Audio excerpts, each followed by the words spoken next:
Assalamualaikum warahmatullahi wabarakatuh. Salam dan bahagia. Perkenalkan, saya Cahyo Pranowo, presensi nomor 19. Pada kesempatan kali ini saya akan presentasikan hasil analisis saya mengenai topik analisis pengaruh viskositas terhadap aliran fluida pada pipa.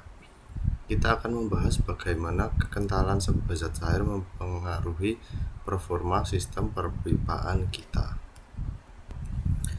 Pertama-tama mari kita masuk ke bagian pertama, yaitu memahami konsep dasar dan fisika di balik viskositas. Apa itu viskositas? Secara sederhana, viskositas adalah ukuran kekentalan fluida yang menyatakan besar kecilnya gesekan internal. Bayangkan saat kita menuang madu dan air, madu mengalir lebih lambat karena memiliki viskositas tinggi yang menghambat gerakannya. Dalam pipa, viskositas inilah yang menyebabkan hambatan aliran di sepanjang dinding pipa. Di dunia teknik, kita mengenal dua jenis viskositas.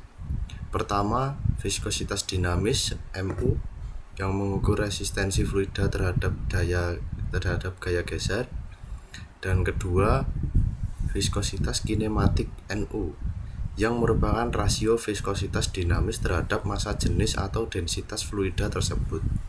Keduanya sangat krusial dalam perhitungan mekanika fluida. Setelah memahami definisinya, mari kita lihat bagaimana cara kita menghitung pengaruhnya secara matematis. Bilangan Reynolds. Salah satu variabel terpenting adalah bilangan Reynolds. Rumus ini melibatkan densitas, kecepatan, diameter pipa, dan tentu saja viskositas. Bilangan ini menentukan apakah aliran kita bersifat laminar atau tenang. Biasanya pada RE di bawah 2300 atau bersifat turbulen atau acak pada RE di atas 4000. Nah, sekarang kita masuk ke topik, yaitu persamaan Hagen-Poiseuille. Persamaan ini adalah rumus matematis yang digunakan untuk menghitung penurunan tekanan atau pressure drop ketika fluida yang kental mengalir secara tenang atau laminar di dalam sebuah pipa horizontal. Lalu rumus yang bisa kita lihat di sini adalah ada delta P, ini adalah pressure drop atau penurunan tekanan. Singkatnya, ini adalah besarnya energi tekanan yang hilang sepanjang pipa karena kelelahan melawan gesekan. Lalu mu, ini adalah viskositas atau tingkat kekentalan fluida. Lalu ada L, adalah panjang pipa. Lalu ada V lagi, adalah kecepatan aliran fluida. Lalu D adalah diameter dalam pipa. Dari rumus di atas ada 2 poin penting yang harus kita pahami. Viskositas berada di atas berbanding lurus. Artinya, semakin kental fluidanya, seperti oli dibandingkan air, maka delta P akan semakin besar.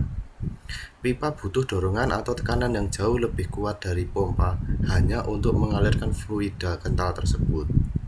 Sama halnya jika pipanya semakin panjang atau kita memaksa alirannya semakin cepat. Diameter berada di bawah dan dipangkatkan 2 atau berbanding terbalik. Ini menarik. Semakin kecil diameter pipanya, nilai penyebutnya mengecil secara kuadrat, yang membuat nilai penurunan tekanan delta P melonjak drastis. Jadi mengalirkan oli di pipa sempit itu luar biasa berat. Jadi kesimpulannya, persamaan Hagen-Poiseuille ini membuktikan secara ilmiah bahwa dalam merancang sistem pipa, baik untuk oli mesin maupun pipa minyak industri, kita tidak boleh asal pilih diameter pipa dan harus selalu menghitung faktor kekentalan fluida agar pompanya tidak jebol. Lalu kita masuk ke topik selanjutnya, yaitu profil kecepatan dalam pipa. Viskositas juga menciptakan fenomena yang disebut no-slip condition. Karena adanya gesekan viskos, partikel fluida yang menempel di dinding pipa kecepatannya adalah 0. Hal ini membentuk profil kecepatan yang berbentuk parabola, di mana kecepatan tertinggi selalu berada tepat di pusat pipa. Sekarang mari kita bandingkan beberapa fluida pada suhu 20 derajat Celcius. Air memiliki viskositas yang sangat rendah, sekitar 0,001 Pascal per sekon. Bandingkan dengan gliserin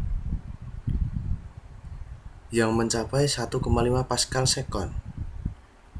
Perbedaan ini akan sangat menentukan jenis pompa yang harus kita gunakan.